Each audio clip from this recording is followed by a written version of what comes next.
Good afternoon, everyone, and welcome back on our show, What We Can't Not Talk About, the podcast of the Austin Institute for the Study of Family and Culture.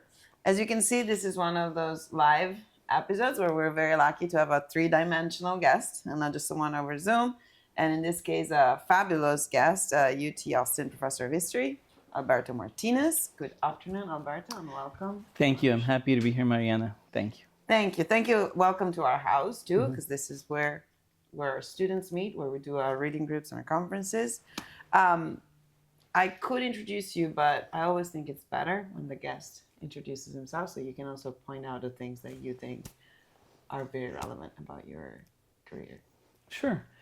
So my name is Alberto Martinez. I'm a professor of history of science at the University of Texas at Austin. I've been here since 2005, almost 20 years. I grew up in San Juan, Puerto Rico. I did a master's at NYU, the PhD on history of science at the University of Minnesota, and for many years I've been writing books mainly on history of science and mathematics. As I said, for example, I've got a book about Einstein's relativity, a book about Galileo and Giordano Bruno. I've worked on a few other projects. For example, I've got a book about the elections of 2016. And in recent years, I've been also interested in other topics such as financial frauds and economics, and so I'm kind of moving into a little bit in that direction. Yeah, and we will mention several of the books you mentioned and several of your discoveries. I just would like to say, to anticipate what is the reason why I've invited you here, and what I could maybe summarize, and maybe it will be the title of this episode, but is, you said you teach history of science. So I would like for you to explain, I have my explanation of why you studied first physics and then history of science, but I interpret your career as a career of truth seeking, right? So the idea that someone studies physics and finds, the truth of numbers and the truth of formulas, but then wants to do the same about history. And then you mentioned, the elections, but you want to find the same kind of truth also in the facts of life. Is that an accurate, because otherwise, how does one make sense of why should one study physics and then go into looking at the trial of Giordano Bruno? Yeah. Yeah, sure, that's fair. So basically, originally, when I was in college, we all have many interests. So I wanted to understand Einstein's theory of relativity. I was just curious about it.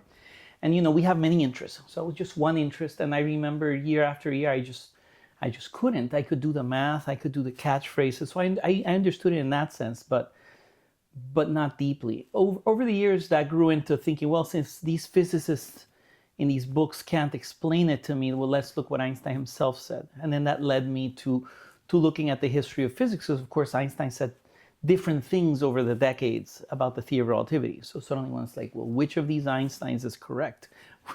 Which of these accounts of the special theory of relativity is true?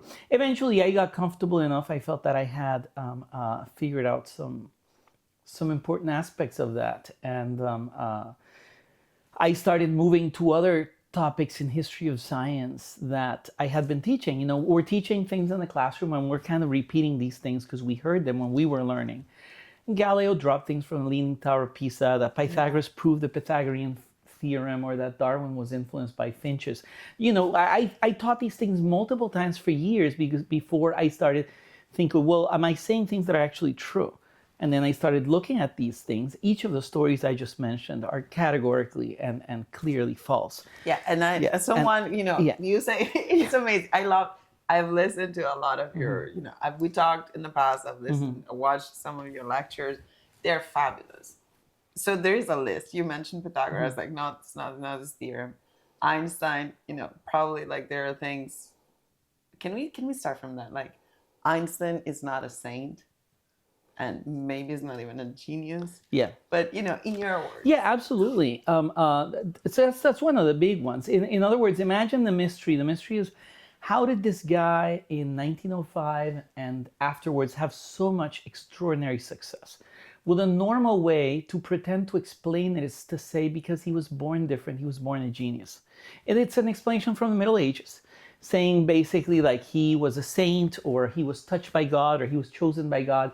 It's not a real explanation, certainly not an explanation that has anything to do with science. So even physicists love to say that Einstein had a miracle year, the annus mirabile in 1905. But each time they do, they're basically engaging this language of myths and saints. And when you look at Einstein's own explanation, he didn't consider himself a genius. And what he thought had happened was that his contributions to physics had been grossly exaggerated and mischaracterized. So then what happens when a historian comes across that? The sad and unfortunate thing is that their normal reflex is to just not believe him.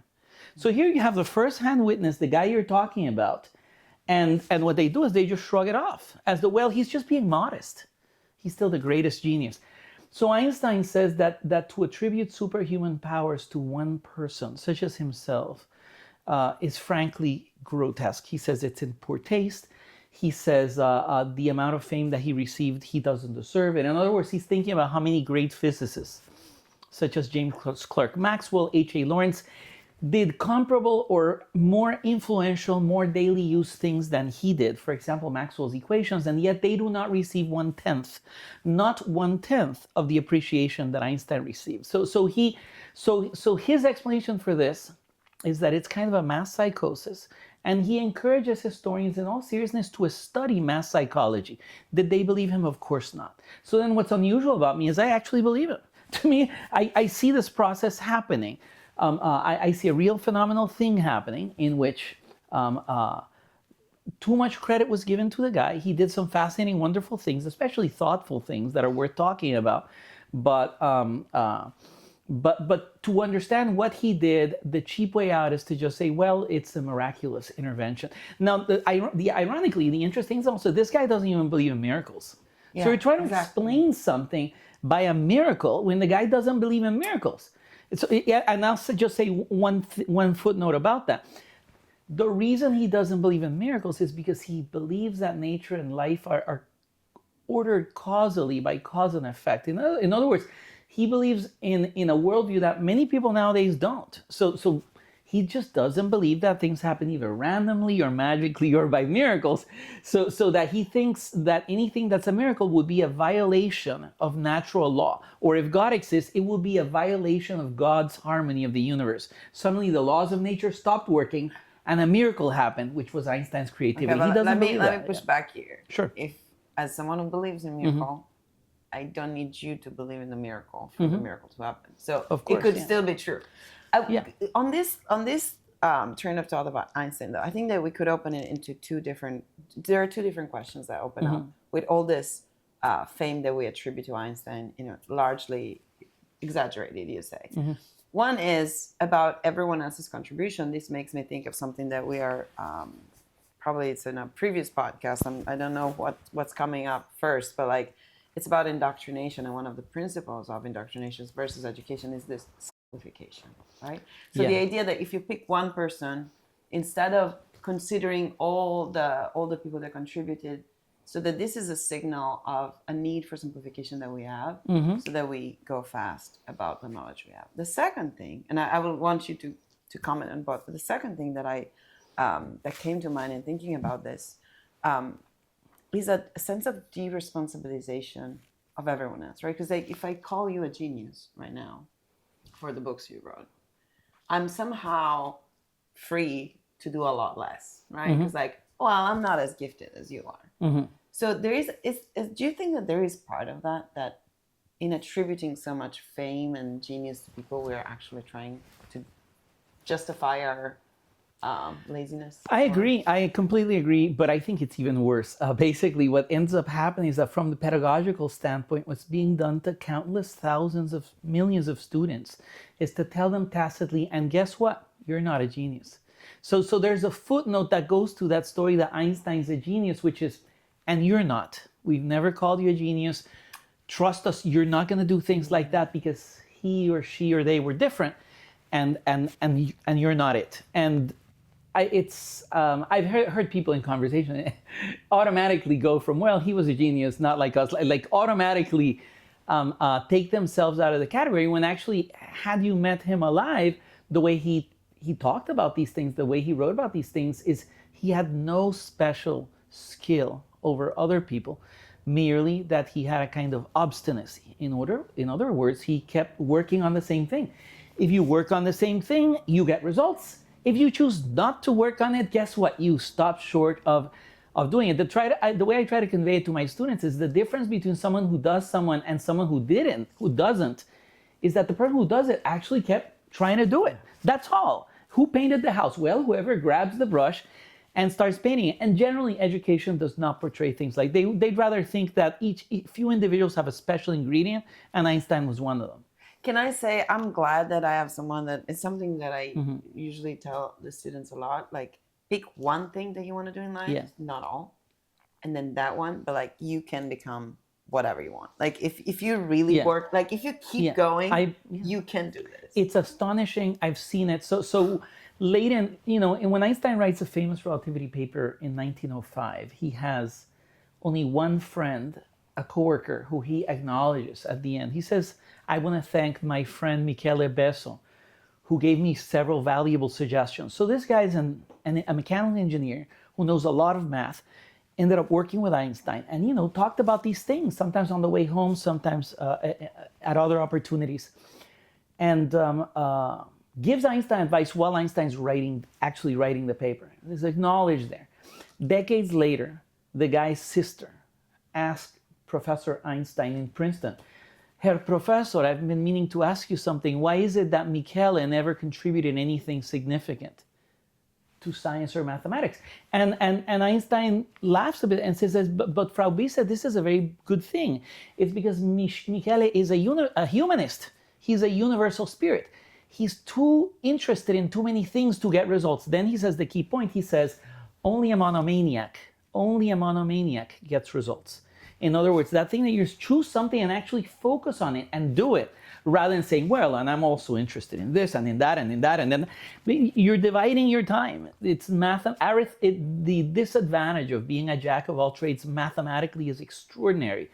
Just because you're not spending as much time on one thing, it's not enough to say you spend 1,000% of your time on 10 topics. That's really not how time works. That's really these ridiculous percentages that people invent in order to give credit to themselves for things they haven't done is just really sad. I feel a lot better now. Like, I know that the only reason I will not be remembered as a genius is just because I did too many things, including exactly. And Einstein would like you. In other words, it's nice to be well-rounded. He doesn't think everyone has to be someone who, say, doesn't know much about politics, doesn't know much about... Einstein doesn't think of himself as a genius of many topics. He thinks of himself as someone who has managed to cobble a few nice things in physics, all of which might end up being wrong. Like, he, for example, late in life, he thinks, well, what if differential equations, the idea that we can infinitely divide space and time infinitely, are wrong? If so, then his theories of relativity, he says in writing, if so, then they are a castle on the air. In other words, he's willing to consider again and again that maybe his physics is wrong. Most people are not. Instead, they'd rather think God wrote certain laws, Einstein is a sort of prophet that found them, and we live in his shadow. And that's what they like. That's what they like, and psychologically that does some work. And as you said, I think it's got to do with laziness, because then they think, well, I'll never be like Einstein, so let me not try. Yeah, and what I loved about, I've listened to one of your lectures that you gave, and like how you describe, you're not just saying they say is a saint. You analyze how many words like saint appear in the first 20 pages of a biography. Yeah. And it's insane. Like, I was shocked noticing. Artificial intelligence can do a great job also, like, calculating the numbers of, that kind of words. I don't want to be, I don't want Einstein to be mad at us, but I think there is something really interesting that I think it speaks of our culture, not of Einstein. We have nothing against him. But I like the guy. I like the guy a lot. Like, when I write about him, my goal isn't to get people to dislike him.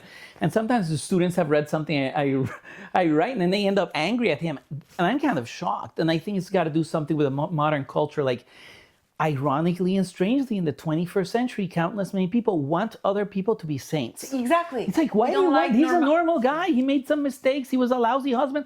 He's a normal guy, and why get angry at him because he failed? Can we talk about this? Yeah, he failed to love a woman that he was supposed to love. Okay. He married someone and he regretted it and it didn't work out. It happens to countless many people. In fact, it probably happens to most people. I once saw some statistics that said something about it's like how many people cancel their engagement. After getting engaged, they cancel. It's an enormous number. Let's say something in the order of 70%. So now you take the number who actually do get married, and then how many of those commit divorce. So in other words, the fact that Einstein's relation with the mother of his children didn't work out is a typical unfortunate thing. It's not something he was proud of. In fact, he asked his friend who was very unsuccessful in publishing, Michele Besso, he said, you've succeeded in being married. I failed twice. And he was very impressed that his friend had somehow managed to lead a happy married life. There was some good advice that is in one of Professor Ignera's books that I think it was a bishop that gave at some point, and just like to someone that was worried about marrying the wrong person, and the advice was to say, oh, don't worry, you will. And you will what? You do marry the wrong person. So just make peace with that. And then you make it work. That's, marriage is about making it work with whoever that person is. But setting that aside, because, we still work on marriage. One thing that I found very interesting was in our culture, we want people to be saints. We want them to be perfect. We don't want to discover imperfections. And there is this idea, almost a fairy tale kind of idea, that Einstein basically co-authored his studies with his wife. You call it the myth of. Could you say more about how that took form and what is the truth? Well, the story or the myth had a good beginning, which was that in the 1980s, letters were revealed and published, surprisingly showing that before Einstein published the theory of relativity, he had exchanged letters with his girlfriend, his fiancée, who became his wife, saying things such as our work. And the most important letter, there's a letter from 1901 in which he says, I look forward to the time when we both together will complete our work on the relative motion, or bring our work on the relative motion victoriously to its end. That's what it literally says in German. And then so then a normal person reading that would say, there it is, relative motion, our work, they're the co-authors. So then countless many people who are not historians of physics or who are not scholars on Einstein, on seeing a sentence like that, say, okay, there it is. So they did it. It's in his handwriting. This is what happened. The problem is that some of us are nitpickers. So someone like me, then I analyze a sentence like that and I'm like, well, does the sentence relative motion mean theory of relativity? And sadly, at the time, many other people also used the phrase relative motion. What was the problem of relative motion? We just read other letters by Einstein from the time. The problem was detecting at what speed the planet Earth is moving relative to this thing called the invisible ether. So that was the problem of relative motion. That's how he specifically says it. Relative motion relative to the light-bearing ether.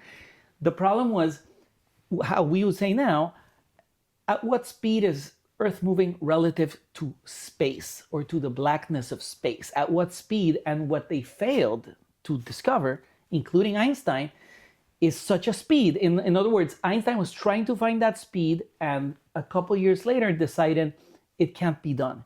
So his goal, which was to detect the relative motion of the Earth, was abandoned in order to deciding there is no such thing. You cannot talk about such a thing because the ether doesn't even exist. So then the question becomes that later phase of saying the ether doesn't exist, you cannot do an experiment. For example, he designed an experiment to try to detect this relative motion. Like, it's not just a sentence in a letter, he designed an experiment to do it. Many other people designed such experiments. They wrote papers with similar titles about the relative motion.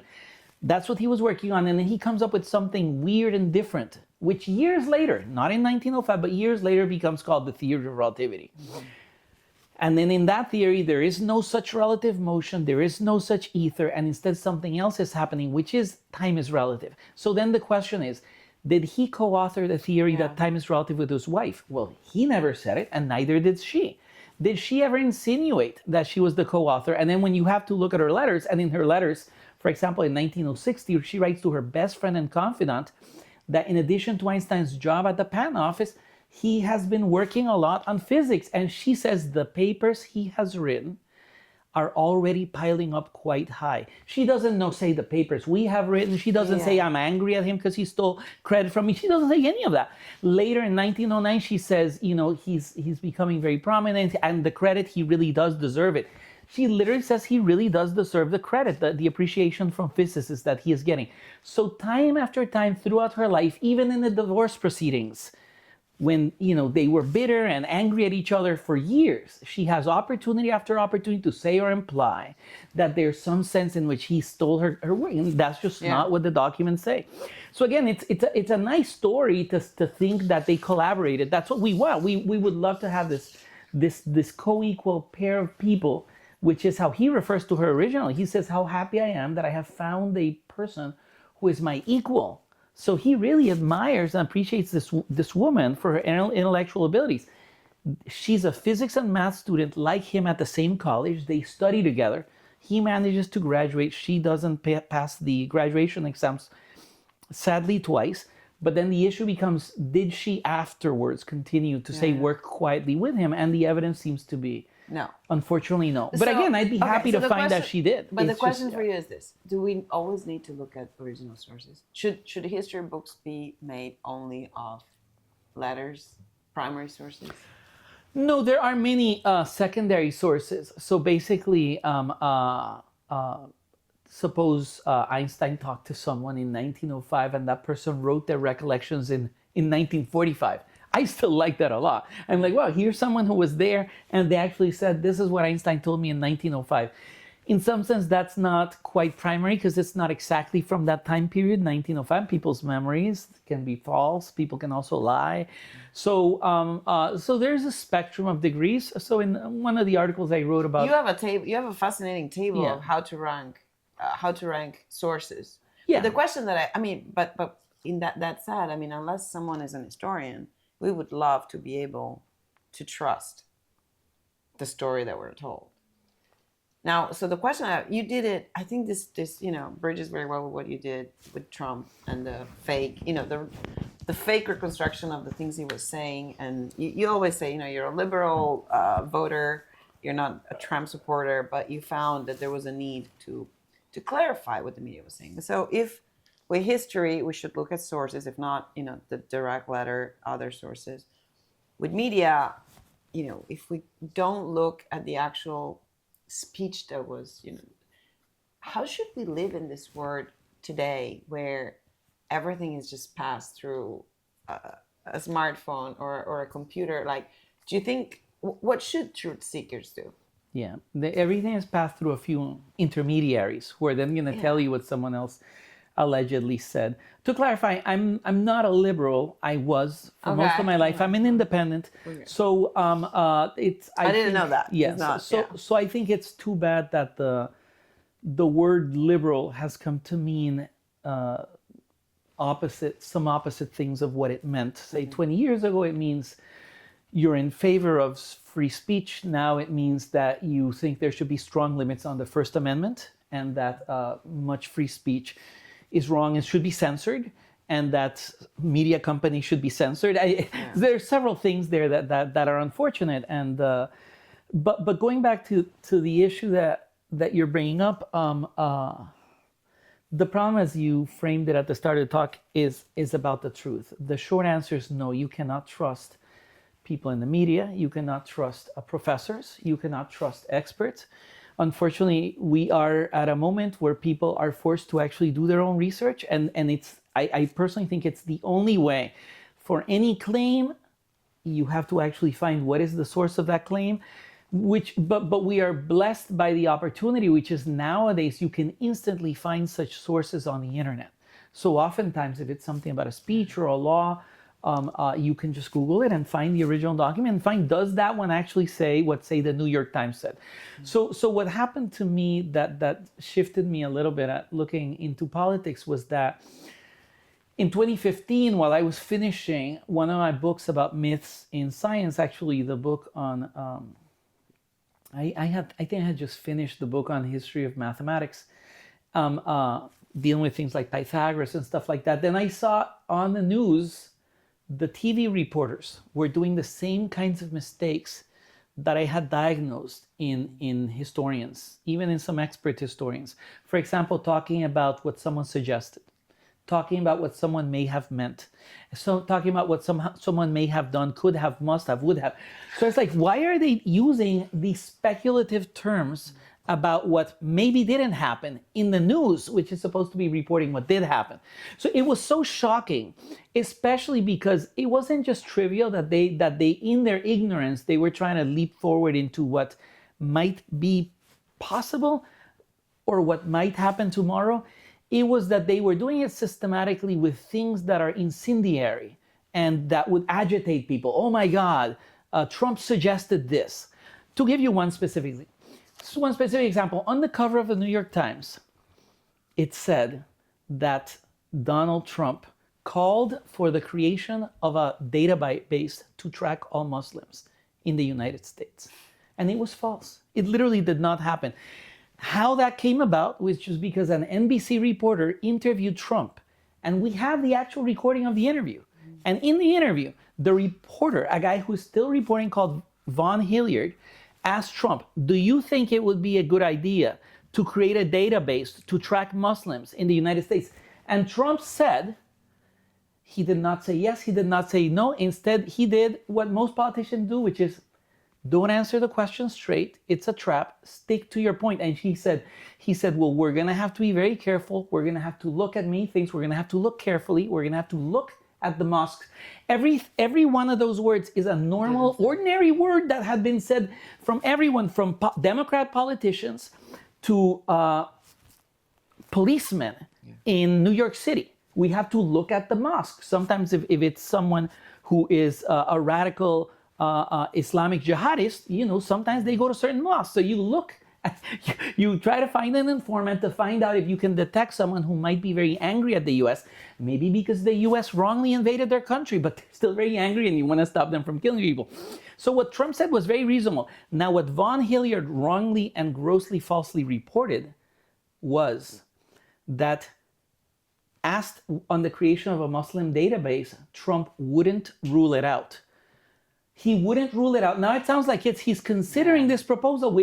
Trump literally tweeted, I never said that. A reporter said that. He literally tweeted, this is invented by a reporter. And even though that happened, then it shows up on the cover of the New York Times, authored or co-authored by Maggie Haberman.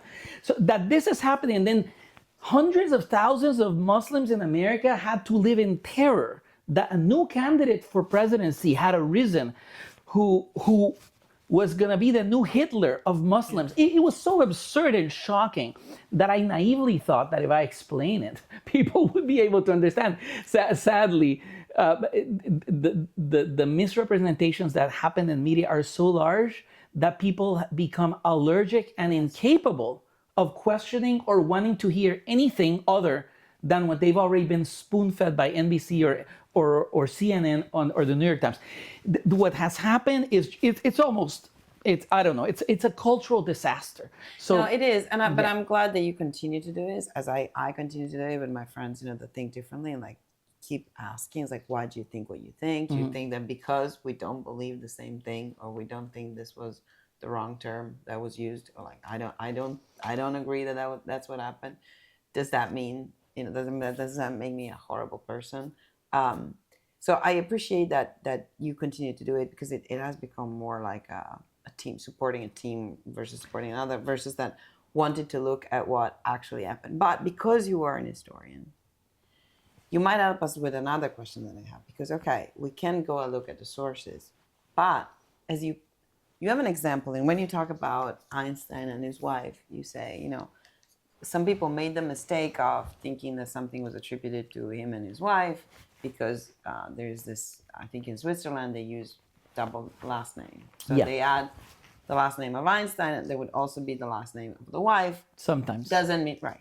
So that to me was an example of how sometimes by looking at the primary source, looking at the original Greek term for something, looking at the original, we might not know enough, and we might misunderstand the source as well. Mm-hmm. So what's the strategy? How do we go about this? Do we go about this in team? Do we go about this with humility? Do we go about, what is the proper way? Because I see obstacles also in going to the primary sources. I would encourage people to pay attention to how the news covers a topic that they know a lot about. If it covers a topic that you are a very good expert on and that you know the primary sources, very easily you will realize, you know what, they did it wrong.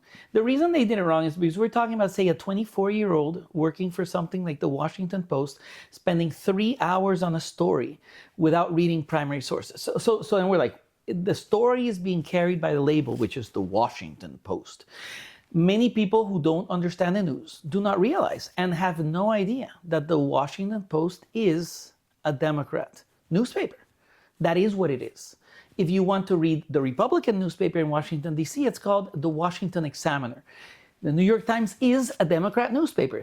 During the 2016 presidential elections, they had a banner on the front page advertising the campaign of Hillary Clinton. It was so embarrassing that their public relations person wrote an article about how embarrassed she was that their newspaper didn't even pretend to be neutral.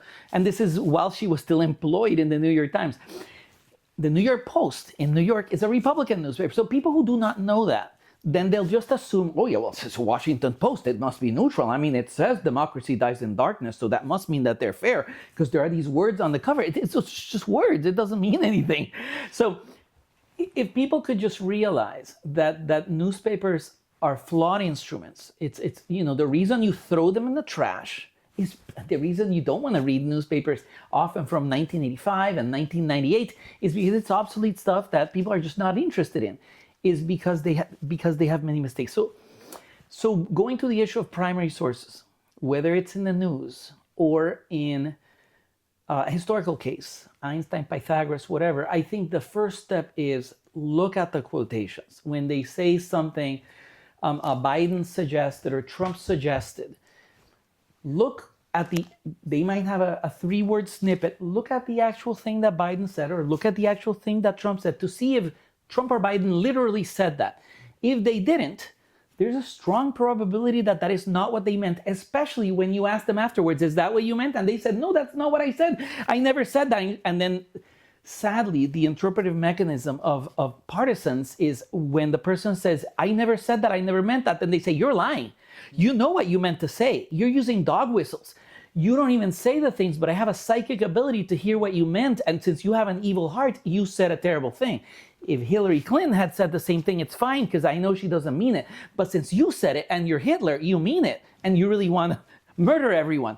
And the guy's like, no, I don't. I don't want to. Yeah, I don't want to murder everyone. And people are, you're a liar. You're a murderer. And we have to stop you. And it's so sad that, why is this happening generally? I think there's something in American culture that focuses more on words than on reality. Words are safe, so it's easy to get agitated about words. And it's harder for journalists or people to really focus on something that's really happening. So whenever news is either about a wrong word choice, it's fascinating. Oh my God, the Washington Redskins, should a football team have that word Redskins? That's so offensive. And then we can have a big debate. It's about a word. Or Trump said a word, for example, he said anchor baby. So for some people, anchor baby just means, yeah, baby was used to kind of be able to give the lady crossed the border, the baby was born here. It's a random term called anchor baby. For other people, it's so grossly offensive, abusive, racist to use that word. So these are debates about words. Somehow that is more interesting to many people, word issues. And my answer to why is that happening, I think it's got to do both with the legal culture and the literature culture. There's something in America that became wrongly fascinated with words, especially prosecuting people for using the wrong word. I absolutely agree. And I think it's one thing that reveals it is that the cancel culture is something that is particularly American. Europe you don't see that much in Italy. Europe as an experience, that the choice of word is constantly wrong, and everyone is fine with it. And everybody knows. You know what I'm getting at. Of course, I didn't mean that we should murder everyone. Yes. Please don't waste our time saying, am I insinuating that I want to create concentration camps and kill everyone? Yeah. I mean, when Trump ran the first time, a good friend of mine in Washington, D.C. posted on his Facebook, having worked for the federal government for many years, that soon boxcars would be coming to take him to concentration camps. A Hispanic person writing that he literally believed that the Hispanic Holocaust was arriving because of the New York Times and NBC. And what happened? Trump deported fewer Hispanic or Mexican people than Obama. And so it's such a mismatch. It's such an absurdity. What did they care about? Did they care about deportations? Here's the key point. Did they care about deportation? Absolutely not. What they cared about were words. What are the words that Trump used? And because he wasn't a lawyer like Obama to talk with lawyerly words, it was extremely unbearable and intolerable that someone would dare distress our Monday morning cappuccino by saying the wrong word. Yeah.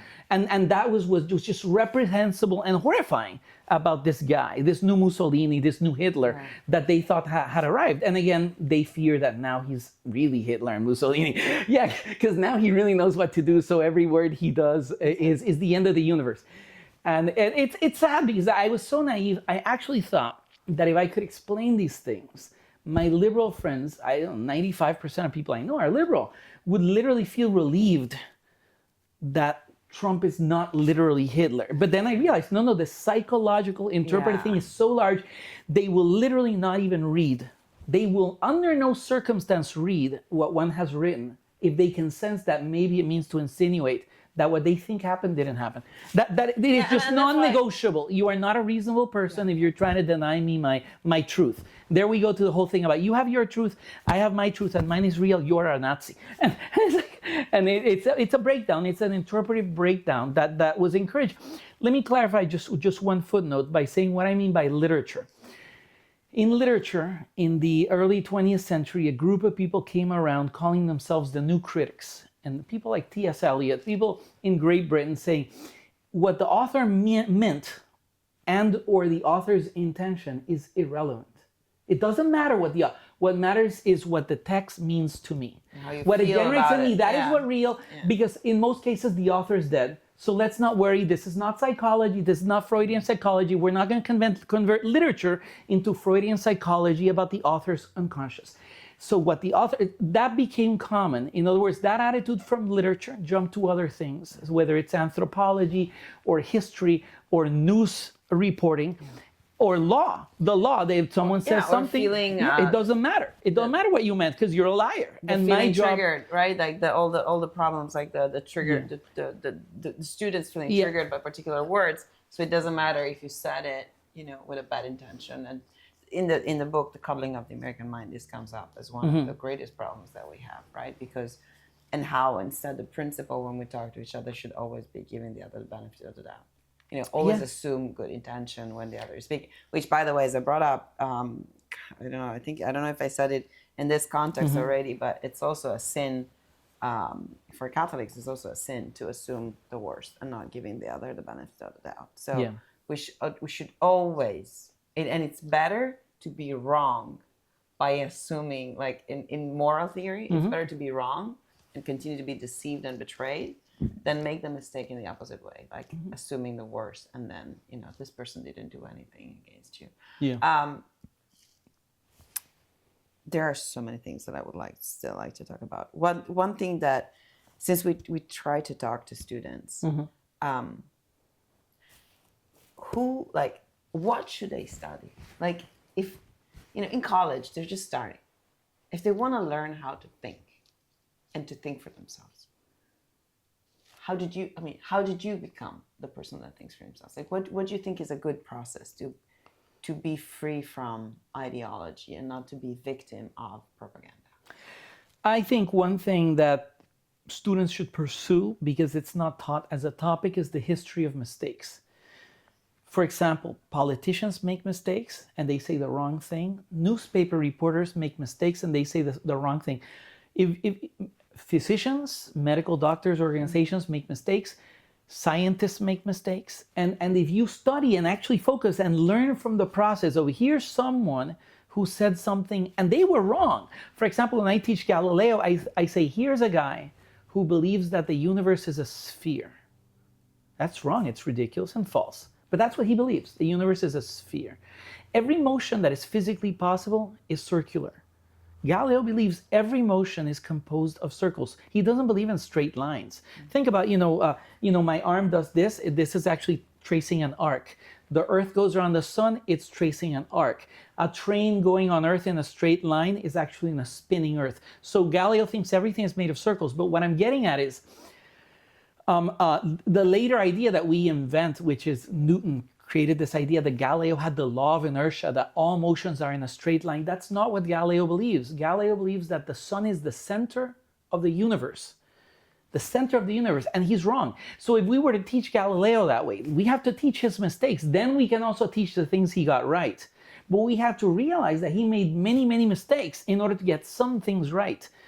And so I think a student, if you're trying to study how reality works and how to move forward in the world, you should realize sometimes making mistakes is a good thing. The quicker you make your mistakes and admit them and own up to them. I would love to have a class in which we practice saying, I'm wrong. Thank you for pointing it out to me. Hey, everyone, can you please point if I've made any mistakes? Because I'd love to talk with you. You can help me find my mistakes sooner and just get used to it, so that we can be comfortable with it, instead of feeling someone like Einstein is always right. He's an authority, say on family, on relationships.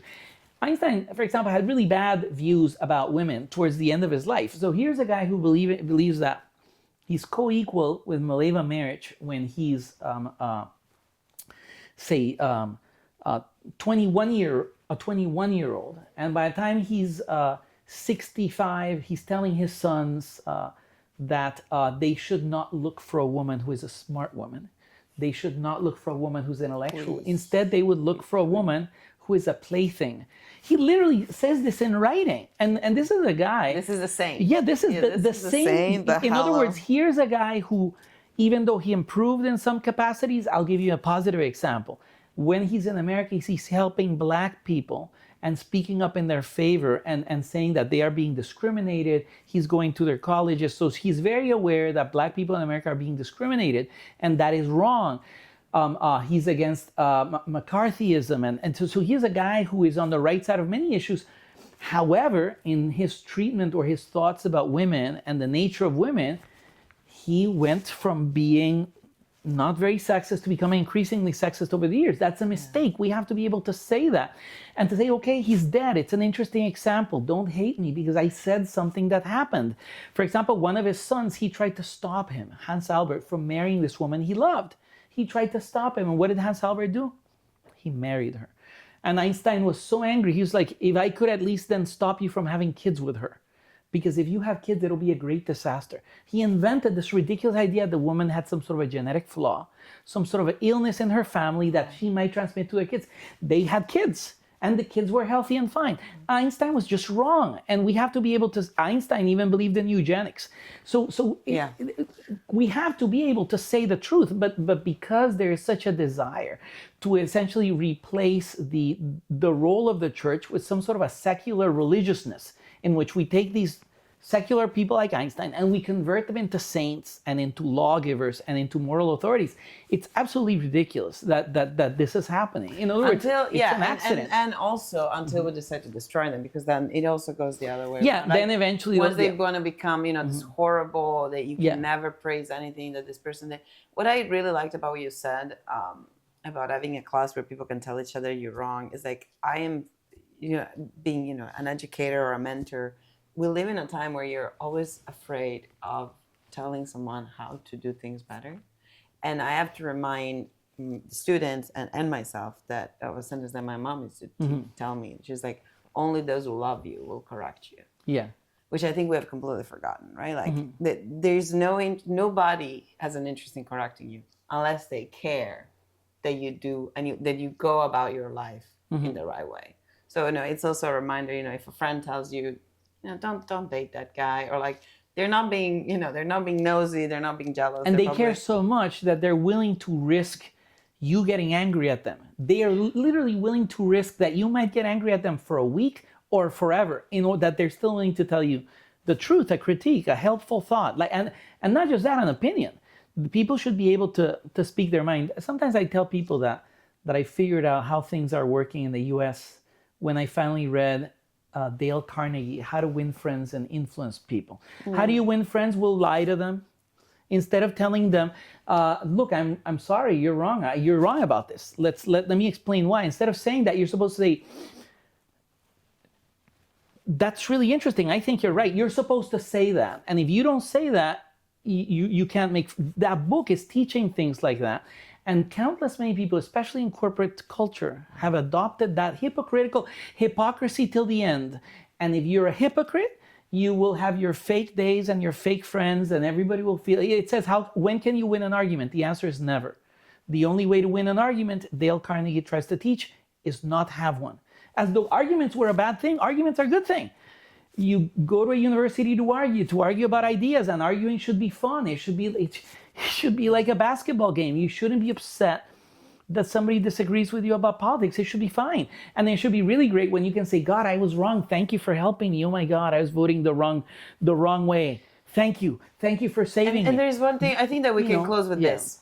Having an argument and getting, feeling very strong with an argument means that we both believe that actually there is such thing as a truth, which is something you bring up many times. You are upset at other historians when they brush away certain, like they just think, as if there was such thing as a truth. And that's why probably a lot of people have stopped having arguments and believing, as long as you feel okay with it, as long as I feel okay about it, that's fine. We can have both versions. But no, either this person is a criminal or is not. And either this person loves you or it doesn't, right? So there is such thing as a truth, not only in these examples of relationship, but like there is a true theory there is a true inventor of the theorem of Pythagoras, probably wasn't him, as you have revealed over and over. I want to link to all the things that are available I will have all the links with our episode. I think we should conclude here, but is there anything that you really wanted to say that I didn't ask? Well, I'll just end by agreeing that truth with a capital T does exist. For example, you and I are talking here right now, and then what's going to happen? Is someone going to deny that we had this conversation a year or 5 years from now, and that you're a computer graphic? Like it's really the fact that people go to a store, people have certain things for meal. The world is made of such incidents. So whether someone proved the theorem, or as you said, someone murdered someone else, those are things that either happened or they didn't. And people who talk in this way about, well, we'll never know and the truth is relative, Einstein wasn't one of them. Einstein is not one of the people that said everything is relative, the past doesn't exist, it's all interpretations all the way down like Nietzsche. That's not Einstein. I don't think we should be that way either. It's sad that in academia, because of cultural relativism, which is something mainly from anthropology, so many people convince themselves, smart people, that they shouldn't talk about the truth. And they came to believe that talking about the truth is naive and misguided. And that sometimes they even say fascist. Yeah. Oh, who are you? Capital Who T? decides? Use a capital T. And yet at the same time, when they're writing about something that happened, for example, that for a time period, Mussolini was the leader of Italy. How can you deny that? This is something that happened. Or that there lived some guy called Einstein. This is something that happened. It's not, I think students should get into a practice of trying to write true statements. Just write a true statement about anything. And they would find out you can write hundreds or countless truth statements in a day. The truth is not a difficult thing. It's something that's accessible. You can learn to write that way and avoid things that are speculations, conjecture, guesswork, and nonsense, because it's unnecessary. Why fight over silly speculations? We can just start trying to figure out what someone actually said and ask them what they meant rather than be terrorized by what they must have meant. Professor Martinez, Alberto, I want to thank you. And I also want to close and say, yes, this really existed, not made with artificial intelligence. We can have that at the bottom. And if you have questions, if there is anything we said that didn't sound right, you can ask us questions. Because of course, we can be wrong too. We're happy to admit it. That's fine. Yeah. Thank you very much. And we hope to have you again at the Astonese. Great. Thanks, guys. Thank you for having me.